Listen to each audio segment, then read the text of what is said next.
You thought he was done? You thought the takes were too hot to handle? You better think again. He's back with even more scorching opinions, more controversial predictions, and the kind of truth bombs that only Zain Bando can deliver. If you missed the first round, prepare yourself. This is the follow-up you've been waiting for.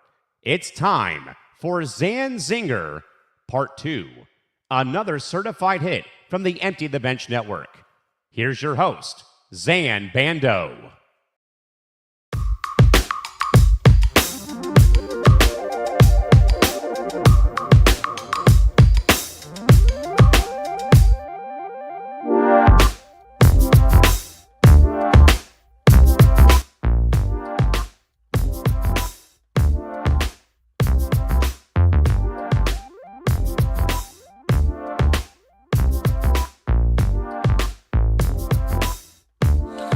What's up, everyone? We are live. It is Zain Zinger Part 2.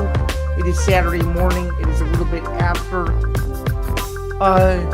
11:30 a.m. Central, 12:30 p.m. Eastern. Thank you so much for joining me. I greatly appreciate it. Hope you all are doing well. Again, another edition of Zain Zinger Part 2 as we get everybody in to the stream. We're on a bunch of different platforms today, YouTube, X, and so much more. Hope all is well over on just everybody's agendas, if you will. Thanks to those who have already begun to come in. But nonetheless, I'm Zain Bando. Thank you so much once again for coming in. Again, it is Valentine's Day. Busy day, busy weekend in the world of sports. So hope you all are doing well. Just overall, hope you all had a good week and so much more. It should be a fun stream to be had here. So without further ado, let's get into a few things. Zain Zinger Part 2, obviously, as we know, this is usually on Sundays, but this week it's on Saturday because I am traveling tomorrow. I'm going to Champaign for the Illinois-Indiana game, so it just made more sense to do it today with the start time of the game being 1 p.m. Eastern and it being on CBS and getting down there at a decent hour, so just figured I'd let you guys know. So in theory, for the most part, you could catch every Sunday episode and or replay on YouTube and X as well. But yeah, it should be a fun stream today. We'll go back to Sundays moving forward, which means you will get a Bando's Blitz tomorrow morning in place of what would have been Zain Zinger. So stay tuned for that. Let's not waste any more time, though, and get started with the stream. A couple topics to discuss today over the next 30 to 45 minutes or so. We have a little bit of extra time today, so we're going to use that wiggle room. And yeah, so with that said, without further ado, here we go. So NFL withdrawals, welcome to the off season, and that is right, because we are in the off season for the NFL, which is crazy to think about. It was only 7 or so months ago that we were talking about the NFL season and it beginning and whatnot, and who we thought was going to go to the Super Bowl. My initial pick for the Super Bowl was wrong. I thought it was going to be Kansas City versus Green Bay. Obviously, Kansas City missed the playoffs entirely, and the Green Bay Packers fell to the Bears in the wild card postseason. So my Super Bowl pick was dead wrong. As we all know, Seattle defeated the New England Patriots as well, which means we are officially beginning a brand new offseason as such. And shout out to those who are tuning in on Twitter as we're live on, again, a bunch of different platforms as well, the ETB Network YouTube channel, and those breakdowns, and of course my YouTube channel as well. So if you want to come in, ask your questions, and let me know what you're thinking, it would be greatly appreciated. So there's that as well. But speaking of withdrawals, though, there are withdrawals because you miss football. Football's gone for the next 7-8 months or so. And yeah, I mean, there's not much more to say other than the fact that, you know, it simply is what it is. You know, we're now at that point of the season where we start focusing on or point of the year rather, where we start focusing on spring sports and all that good stuff as well. And yeah, I mean, really, the only thing to really note here about these withdrawals is, you're not going to know what some of these teams look like. You won't know fully what Seattle looks like. Are they going to re-sign Kenneth Walker? You don't know if New England is going to get receiver help. You don't know if Aaron Rodgers is truly dead set on staying in Pittsburgh. You simply don't know what you don't know, and this Super Bowl was the direct correlation of that. Seattle versus New England was one of the most unlikely Super Bowls that you could have ever gotten, and that's the Super Bowl that came about, and of course Seattle won. So yeah, the offseason is here. The new league year doesn't start for quite a while, as was mentioned on the final edition of Football Forecast for the 2025-2026 season, where we finished the year 135, 148, and a couple of draws against the spread. We were way over 500 straight up on the year, so happy about that. We did pretty well in the NFL front this season, and in fact, I have the records to show for it while we're on this topic here. Give me just a brief moment. And yeah, thank you guys so much for your patience just with the stream and just everything else around that, because sometimes the connections here can be a little funny. But nonetheless, where were we on that?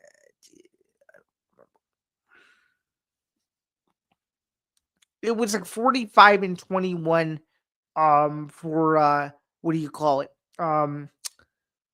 Bando's blitz, and then I'm pretty sure we were in like the 174 plus range for records, 500 or better, for the for just overall, like on Yahoo Sports and all the pick'ems I do and stuff like that. So pretty good season for the most part. Can't complain. I'm just a little upset that my Super Bowl pick did not come to fruition, but nonetheless, though, at least we had a pretty good Super Bowl.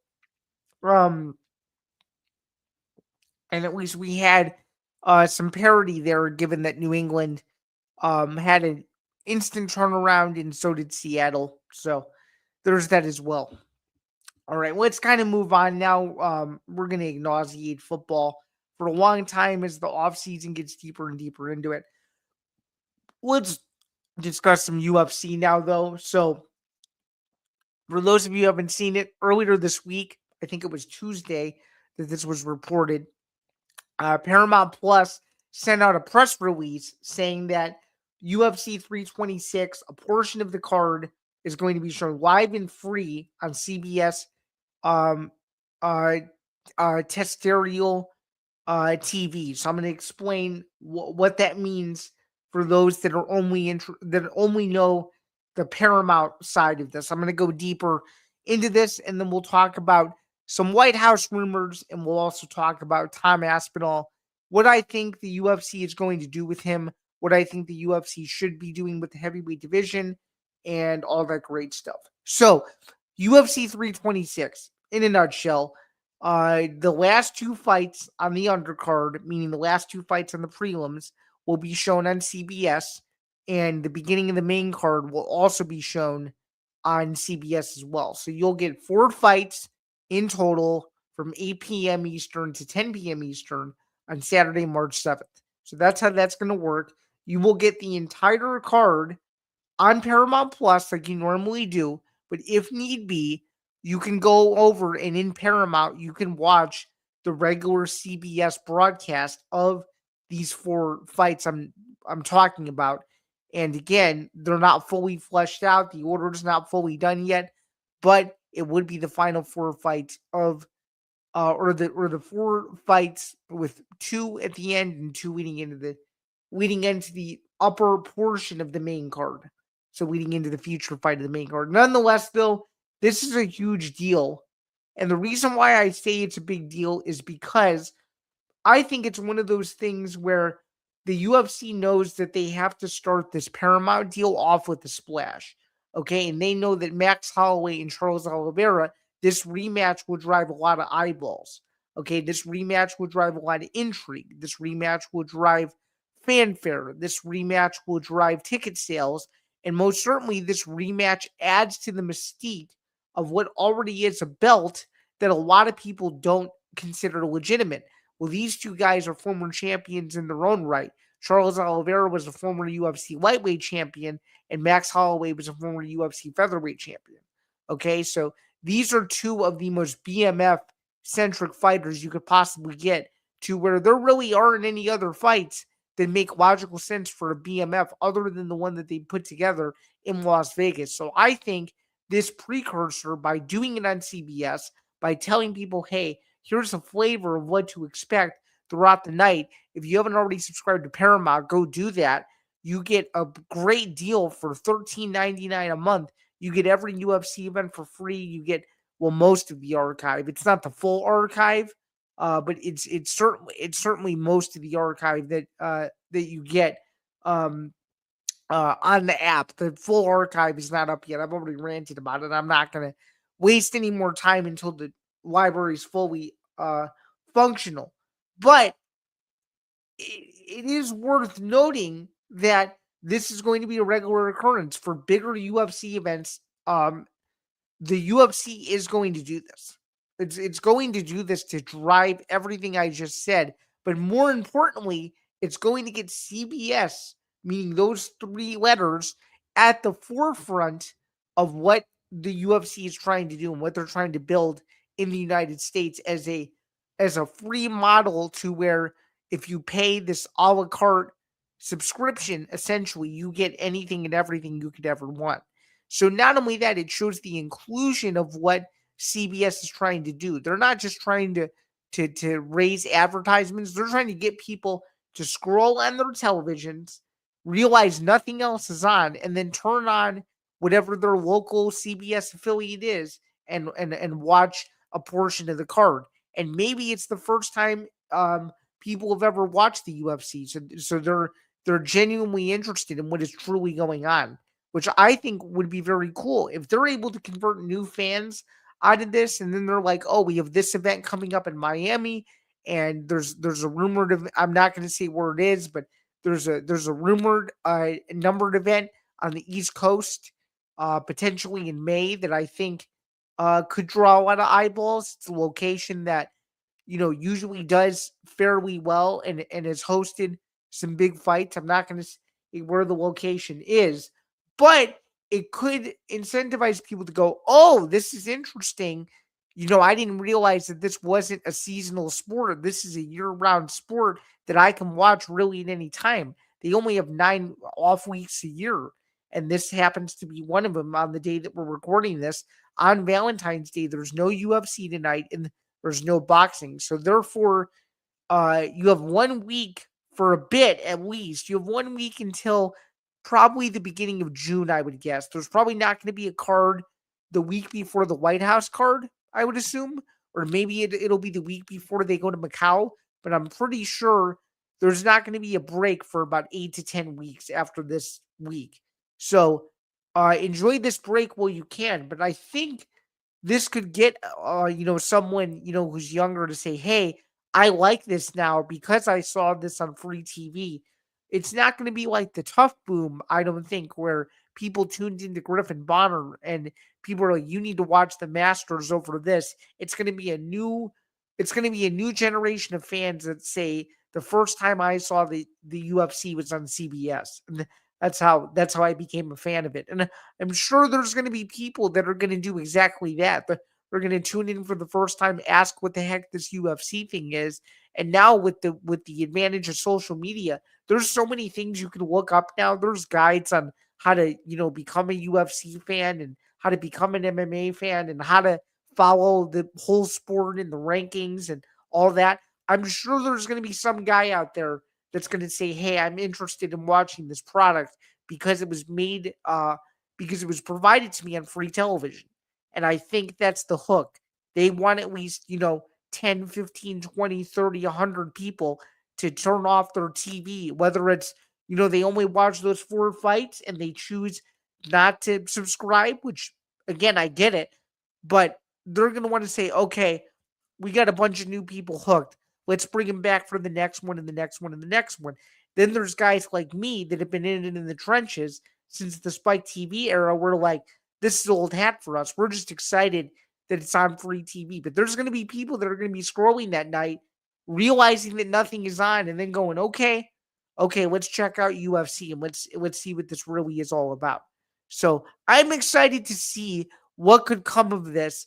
And I'm also excited to just see how the quality of the fights are going to be, because at this present moment in time, on Valentine's Day, with the event a couple weeks away, still no confirmed co-main event of the evening. So very interesting to see what might happen. Let's transition now to some college basketball. The game I'm going to tomorrow, Illinois, Indiana, and it has a very interesting storyline. And for those of you who follow me, you guys know that I cover Illinois pretty extensively for the Sporting News, and I've done so also for Illinois on Sports Illustrated. I've done so for Writing Illini as well, which is a part of the Fansided Network.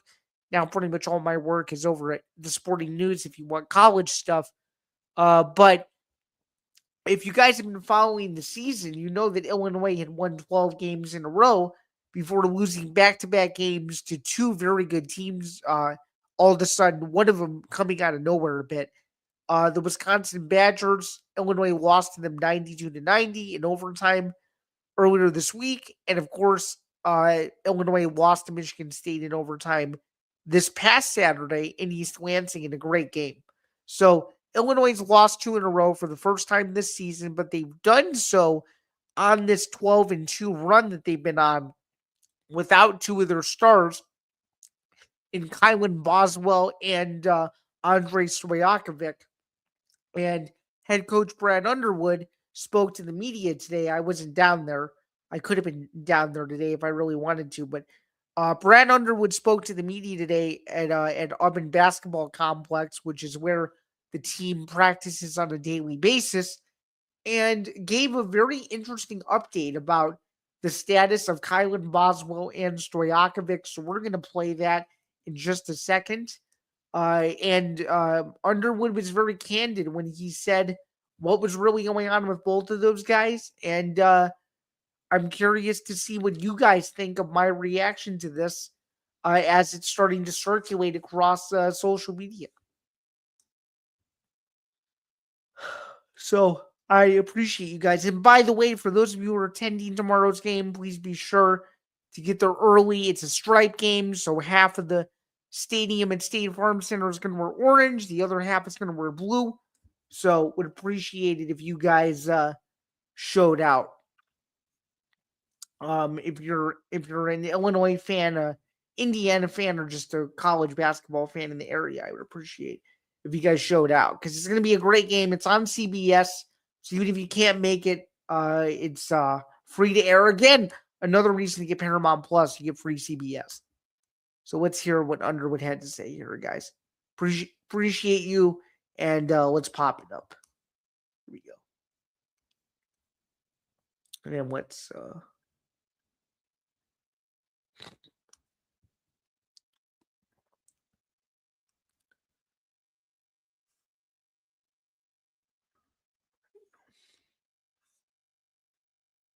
Here it is. So this is Brad Underwood at today's media availability. Video is courtesy of Scott Ritchie of the News Gazette, one of the best in the business. Kylan is practicing. We'll see what that status looks like as we get closer to tomorrow noon. In terms of being able to play, we sure don't want to put him out there not somewhat close to healthy and 100%. Andre has been dealing with a high ankle sprain, a decent amount of pain and soreness. So we'll see what his status is. It's never good to be down two starters, especially to your guys with experience. So thought we competed, thought we had opportunities against Wisconsin. Obviously, Wisconsin's playing very, very well, and made some shots. Little things, details, process we've gotten away from. Part of that's just not maybe emphasizing it enough on practice. That's on me. Just simple things, blockout rates. Um, you look at what our blockout rate was in the Purdue game and then our blockout rate in the Wisconsin game, and there's a 24% difference. You look at our offensive rebounding rate, all-time low against Wisconsin. Um, those are details that are very, very important to us and success, and we didn't do that. So basically, Underwood admits there in that clip, as you guys can see, is basically he admits in that clip that he's not 100% confident that that either of them will play, which I think against an Indiana team that's been a little shaky as of late, I think is more positive than not. Obviously, you don't want to run the risk of losing those guys. For the home stretch, obviously they have a West Coast trip coming up between USC and UCLA in about a 3-day span next week, and then of course a huge game against number 2 Michigan looms in about 13 or so days at State Farm Center, and then obviously you end the year senior night against one of the worst teams in the conference in Oregon. So, it is what it is. I mean, will they play? I don't know. I would like to think that they will play. The discourse on social media seems like Illini Twitter is optimistic. I have not been told anything exclusive that either of them will play. If I did, I would break it on here and tell you guys and tell you to stay tuned. But like everybody else, you got to write the same update and just say, you know, you don't know. You're not going to know until the availability report comes out tomorrow morning, a couple hours before game time. So it is what it is. And for those of you who don't know, Stojakovic has an ankle. Okay, he didn't play in the Wisconsin game. He tweaked it during the Michigan State game. And then, as we know, Kylan Boswell injured his hand as a fracture in practice and has been out a month. So he's, I think, out of the 12-game winning streak, he played in 6, and then he's missed 8 games, I think, in the injury, because the injury was January 19th and the Minnesota win was the 17th, I think if I'm getting my timetable correct. So nonetheless, there's still a lot to be decided with this game. It's obviously a great game every year. Indiana plays really tough. Last year was a blowout, but the last couple Illinois-Indiana games have been electric. The game in 2024 was awesome. The game in 2020 was pretty good. From what I recall, the game in 2022 was a really good game. So they've played some good games. Obviously, Indiana broke Illinois' heart in the Big Ten tournament in 2022. Illinois was, I'm pretty sure, number 1 seed that year in the Big Ten tournament, and Indiana upset them. I think they were able to win a couple games, and eventually Iowa won that tournament against Purdue, from what I recall, that year in the championship game in 2022. So, they bet some good games over the years. Maybe this one will be interesting. I mean, I think Darian DeFries has his guys playing pretty hard. I mean, you look at some of the numbers, behind this game, and I guess let's go through the numbers while we have a chance here, if we can do that. So here we go. So,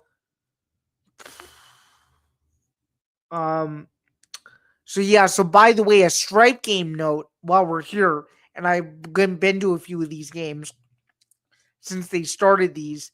So, tomorrow's game is going to be the 6th stripe out game. Okay. And the previous matchups, I went to the first 2. I went to Indiana in March of 2020, which they won. I went to Arizona in 2021, which they lost. I did not go to Syracuse, but they won that.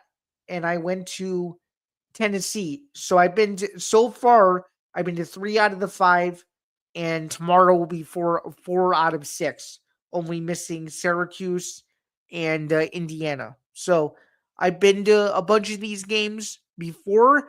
It's a great atmosphere. Again, it's a Sunday afternoon game, so it gets people out, it gets people excited. It's a national TV game. I forgot that the Ohio State game last year in Champaign was not a stripeout game. I was almost positive it was, but now that I'm remembering, it was not. So should be a fun time at SFC. It's a sold out game.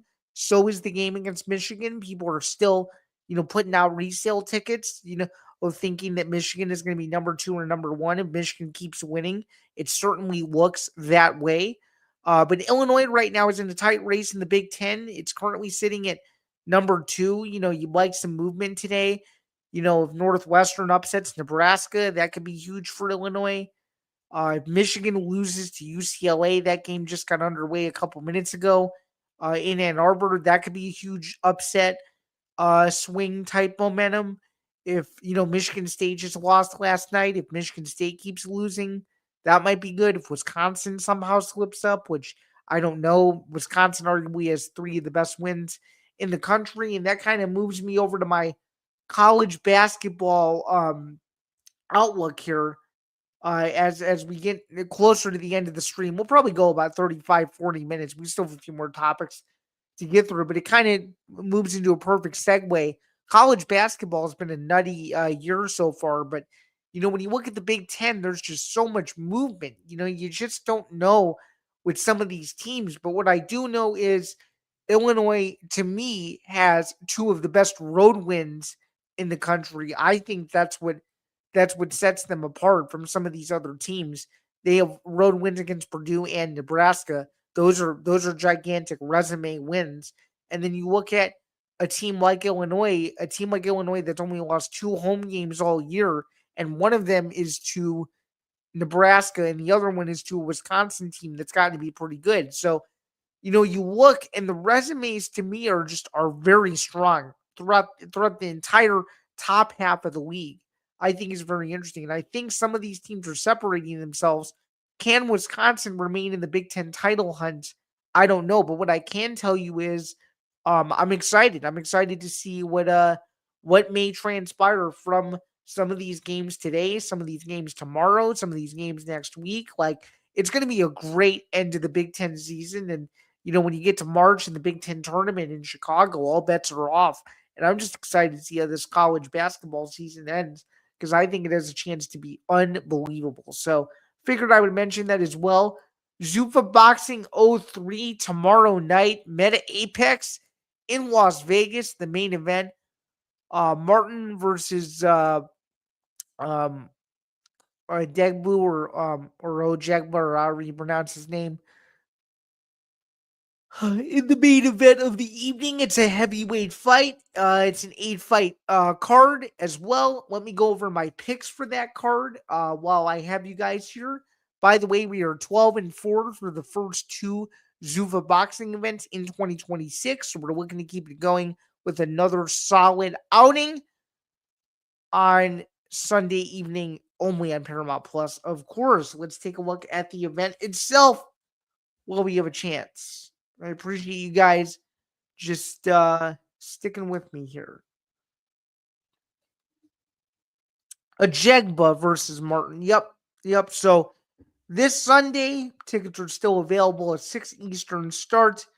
Charles Bosicker is the matchmaker. I think he's been doing a good job. I think he's an underrated matchmaker, and I think he's done some good things. I got Charles Martin winning tomorrow in the 4th round by TKO. Hoping that works out. We're taking Dizenbekov by decision, Major by decision. We've got Reese tomorrow, Woods tomorrow, Gant tomorrow in an upset, Moline and Kuzmenov. Hoping to go undefeated, and hoping Dana gets out some good prospects. Although Charles Martin is the biggest name on this card as well. So should be some exciting stuff on the Zuffa boxing front. And again, it's free, Paramount Plus. All you need is a subscription. You will be able to watch Zuffa Boxing 03. All right, ladies and gentlemen, as we move to the end of the stream, it's time for my favorite topic of this rundown. What the heck is going on with the White House? The short answer is we have no freaking idea. We don't know what's going on with the White House at all. We have no clue. We may never know what's going on with it. No, I'm just kidding. We will know at some point what is going on with it. But at the time that we're recording this, unless news is broken, which I don't think it has because I have Twitter notifications on everywhere, There has been no announcement in regards to what the heck is going on with the White House card, who's fighting on it, the bout order, any of that crap, and who even the main event is. So let's talk about the White House card while we have a chance here, because you guys deserve to know my feelings on it. We haven't really spoken about it on an extensive level. We probably will at some point. Me and Jack Gold on the MMA Outsiders, we've been arguing back and forth. I don't know. I don't know how to feel. But what I can tell you is the Tom Aspinall situation sucks. Let's put our money where our mouth is here. It sucks.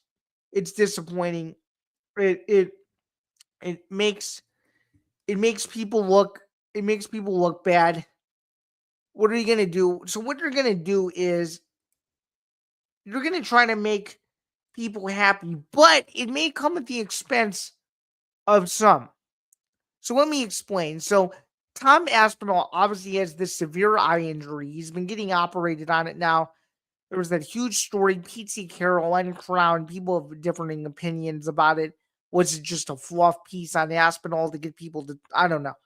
But what I can tell you is this. The heavyweight division's in a fragmented spot. Jalton Almeida just got cut from the UFC despite an 8-3 record. John Jones apparently has arthritis. We don't know what's going on with Alex Pereira. He wants to go to heavyweight. He tweeted this 1-2-3 thing or 3-2-1 the other day. And he wants to go to heavyweight. And we don't know what's going on with Cyril Gane. We have no idea if Cyril Gane is sitting out. We have no idea what's going on. But what I can tell you is this. The UFC is in a position to where the clock is ticking and they have to make a decision. So they have a few options of what they can do. They could shelve Aspinall for however long until he gets healthy and he's still the champion. Okay. He could silently vacate the belt, okay, to get Jones and Pereira to fight for it, or Pereira and Gane, whatever the heck they want to do. Or they scrap the plans completely, not the White House plans, but they scrap the two ideas that I just had, and they say, look, Aspinall was the heavyweight champion. He was unfairly poked in the eye. We will wait for the rematch as long as we need to wait. But then again, if Aspinall can no longer fight again, those other two options I just said come into play. So I'm just going to go out on a limb and say this. It's Valentine's Day today. I know it's supposed to be a good mood kind of day, but I'm just going to say this. Tom Aspinall is not fighting at the White House, which means a few things. Alex Pereira is in play. John Jones is in play. Conor McGregor is in play. Ilia Topuria could be in play. Sean O'Malley could be in play. The fact of the matter is he looks so injured and his movement looks so off that there's no way that they would risk him headlining the White House card for the fight to only get canceled weeks before. It would be a disaster. Be a disaster. They can't do it based on the stuff that's now coming out. There's absolutely no way. They would be taking on a liability that would be non-recoverable, in my personal opinion, if they were to put him out there. So they're not doing that. So I'm just going to tell you straight up who I think is going to be on this card. So the main event of the evening is going to be Conor McGregor versus Nate Diaz, number 3. It's the only fight that makes sense. Not going to do Masvidal because of the size difference. You're not going to do Chandler because for whatever reason the UFC doesn't want to give Chandler a fight. It's as simple as that. They will give Chandler, to me, the loser of Max Holloway versus Charles Oliveira. That's my guess because Chandler is also on a losing streak. They will give him a guy that's coming off of a loss because they know it's going to be a fun fight. So it's going to be McGregor versus Diaz, 3. Chandler versus whoever loses in Vegas in March. Then they're going to do some crazy shit. I think you're going to do Ilia versus Islam. I think it's legitimately happening. I think the Russian rumor of no Russians on the card is bullshit. Okay? I think it's total BS. I think if you want the White House card to be a event that people will never forget, you have to give them the biggest fight that can be made right now, which is the welterweight champion versus the lightweight champion, except this time it's on Islam's terms and not Ilia's terms anymore. So I like that. So those are 3 fights right there. Then I think you do Kayla Harrison versus Amanda Nunes. I think you got to do that. I think you do either Merab Dvalishvili versus Peter Yan, or you do Merab Dvalishvili versus O'Malley. And I know what you're thinking. Zan, O'Malley just beat Song Yadong. The fight was somewhat close. Sean O'Malley is a massive star. I don't think they would put him in a non-title fight in front of the president and expect his people to be excited about that. They need O'Malley fighting for some sort of belt. So I think if the chips were down and they really needed to do it, they would give O'Malley the title fight. So to me, that's what they might do. So have Merab versus Peter Yan and or Sean O'Malley on the card. Okay. Now rounding out the card, because there's only 6 or 7 fights, we're gonna do Kevin Holland versus Colby Covington. I think that fight makes a lot of sense. And then I think you do Ian Gary. You'd probably have to do Ian Gary. I would say do Ian Gary versus Joaquin Buckley. I think that would be a fun fight. And I know that Ian Gary said he's in camp. I don't know who he's fighting, but if I'm him, I think him and Joaquin Buckley is a hilarious fight because both guys know how to talk. So I think that fight makes a lot of sense. And then maybe you do one more fight. Maybe Macy Barber wins her next fight. Maybe you put Macy Barber on there because she's expressed interest in fighting at the White House too. So that's the card. That I think is the dream White House card. You're going to get 3 title fights potentially, and then 4 really good, high quality name fights that people know about. Then I'm probably missing Bo Nickel. I don't know who you'd put Bo Nickel against. You got to give him somebody easier or somebody that he could probably beat because he's an American. So I'd say Bo Nickel's on the card. That's my guess. So with that said, everyone, that's going to do it for another edition of Zain Zinger Part 2. Really appreciate the 13 people that dropped by this morning to just hang out with me, shoot it up, and chill out here. I don't know. I feel like I'm one of those famous streamers, but no, I'm just kidding. Nonetheless, though, that's gonna do it. Let's do some housekeeping items before we go, because I appreciate you guys. You guys deserve to know what's going on. You guys are loyal listeners to me. So be sure to like and subscribe. Be sure to follow on social media at Bandos Breakdown. Be sure to subscribe to the YouTube channel, youtube.com/ETB Network. You can also get Bandos Breakdowns wherever you get your podcasts. And of course, for those of you who've never seen me before, my name is Zain Bando. I'm a sports journalist and an ETB Network co-host. Check out my work everywhere. Sporting news, MMA Knockout on Sports Illustrated, Dallas Wings on Sports Illustrated, Ohio State on Sports Illustrated, and many other syndicates across the internet, posting about 6 to 7 times a day across everything. So shout out to everyone who's interacted with my content. And please be sure to stay tuned. Bandos Blitz tomorrow morning. Clips to come from episode 77 as well. So would be appreciated if you guys interacted with those. A lot of good stuff that's going to be coming out here. So would appreciate it. We're going to be back next week for another edition of Zain Zinger Part 2. Next Sunday. Next Sunday, back to normal. And Bandos Blitz will be back on Saturday, and all will be well and good. So I appreciate you guys. Thanks so much for tuning in. Have a great Valentine's Day. If you have a significant other, treat them well. And if you're digging college basketball, go ahead and lock in. There's 130 plus games today, and I'm sure a lot tomorrow. So until next week, and until the next time that we're all on a collective stream, from me and everybody else at the network, have a great day. Again, enjoy the weekend, and please stay tuned for more content to come. We've got Christy Wilson with Between the Ropes later today. Sure, a lot of good stuff to come out of that.